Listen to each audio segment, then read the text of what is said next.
सलाम साथियों, जरा 11th फिजिक्स के सिलेबस पे नजर डालें। जो आपको दो चैप्टर्स दिख रहे हैं, motion straight line, motion in plane, इनको फिजिक्स के एक ब्रांच में रखा गया है जिसका नाम है काइनेमैटिक्स। बाकी laws of motion, work energy, power, system of particles and rotation motion, gravitation, mechanical properties of solids, mechanical properties of fluid, oscillation, इनको फिजिक्स के दूसरे ब्रांच में रखा गया है जिसका नाम है डायनामिक्स।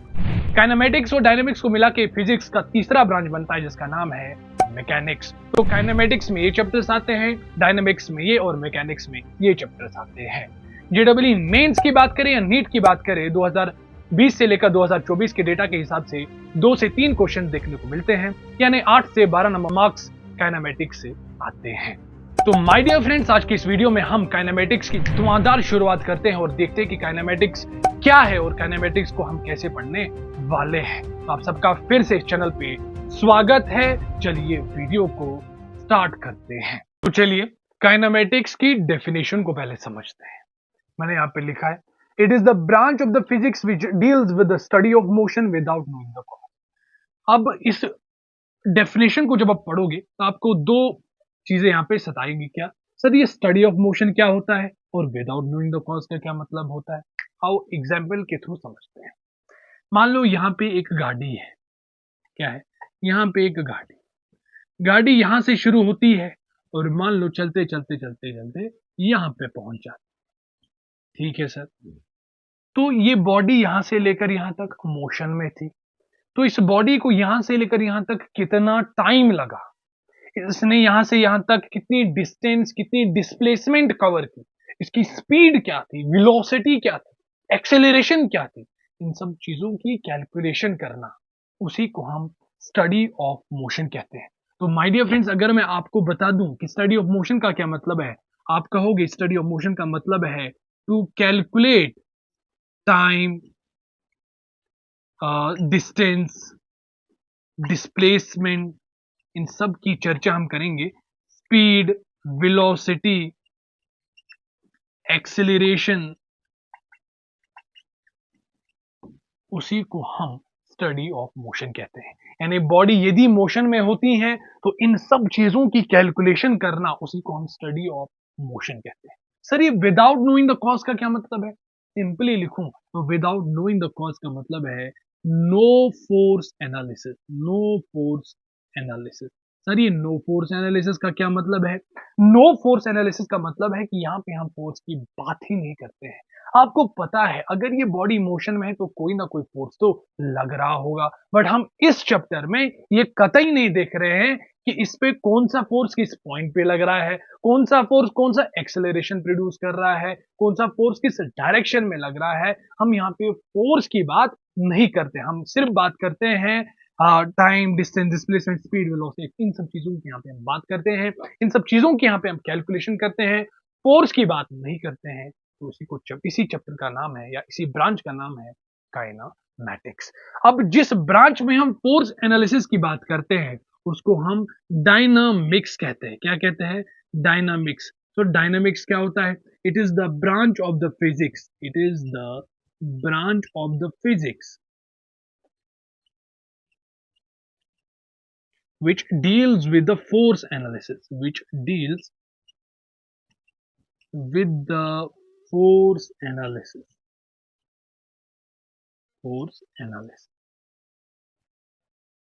क्या करते हैं इसमें हम? फोर्स यानी ये कौन सा ब्रांच है? इसमें हम फोर्स एनालिसिस की बात करते हैं। बॉडी पे कौन सा फोर्स किस डायरेक्शन में लग रहा है, कौन सा एक्सेलरेशन प्रोड्यूस कर, इसमें हम फोर्स की बात करते हैं। जबकि काइनेमैटिक्स में हम फोर्स की बात नहीं करते हैं। जिस ब्रांच में हम बात करते हैं उसको हम डायनामिक्स कहते हैं। और माय डियर फ्रेंड्स, काइनेमैटिक्स और डायनामिक्स मिला के क्या बनता है, जैसे कि मैंने आपको बताया, उसको हम मैकेनिक्स कहते हैं। क्या कहते हैं? मैकेनिक्स कहते हैं। तो mechanics is that branch of the physics which deals with the study of motion along with force analysis। ठीक है। तो ये रहा काइनेमैटिक्स, डायनामिक्स एंड मैकेनिक्स। अब हम ये देखेंगे कि काइनेमैटिक्स को हम कैसे पढ़ेंगे।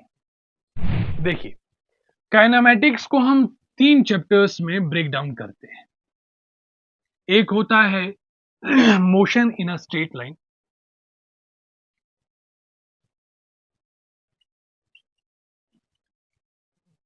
Motion in a straight line. जिसको हम वन डायमेंशनल मोशन भी कहते हैं। क्या कहते हैं? One dimensional motion.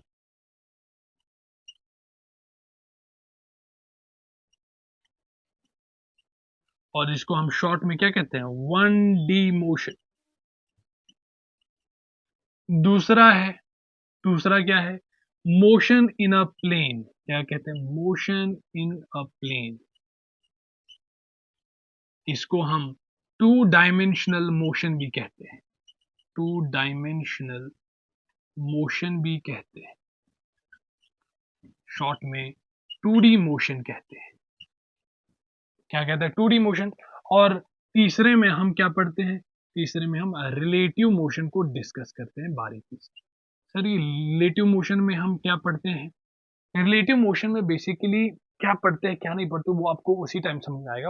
वैसे में आपको थोड़ा ये बताता हूँ कि इसमें हम ऑब्जर्वर को चेंज करते रहते हैं। इसमें और इसमें हम ऑब्जर्वर को ग्राउंड पे मतलब बिठाते हैं और चीज़ों को ऑब्जर्व करवाते हैं। यहाँ पे हम ऑब्जर्वर को ट्रेन में बैठा देते हैं, किसी प्लैंक में बिठा देते हैं, किसी इंक्लाइंड प्लेन पे बिठा देते हैं। तो यहाँ पे हम ऑब्जर्वर की पोजीशन को चेंज करते रहेंगे और चीज़ों को कैलकुलेट करते रहेंगे। अच्छा, motion in a straight line और वन डायमेंशनल मोशन क्या होता है, क्या नहीं होता है, या इन सब की डेफिनेशन क्या है, वो हम नेक्स्ट वीडियो में देखेंगे। बेसिकली अब हम शुरू करने जा रहे हैं motion in a straight line. पहले हम इसको डिस्कस करेंगे, बाद में इसको डिस्कस करेंगे और बाद में इसको डिस्कस करेंगे। तो इस आज की इस वीडियो में मैंने आपको क्या बताया? काइनेमेटिक्स की क्या डेफिनेशन है, डायनामिक्स क्या होता है और मैकेनिक्स क्या होता है, और साथ ही साथ मैंने आपको बताया कि काइनेमेटिक्स को हम कैसे पढ़ने वाले हैं। तो आज की इस वीडियो को हम यहीं पे रखते हैं, है ना? अब हम नेक्स्ट वीडियो से motion in straight line discuss करेंगे, यानी वन डी मोशन डिस्कस करेंगे। तो मिलते हैं नेक्स्ट वीडियो में, तब तक के लिए अपना ख्याल रखिए। Bye bye.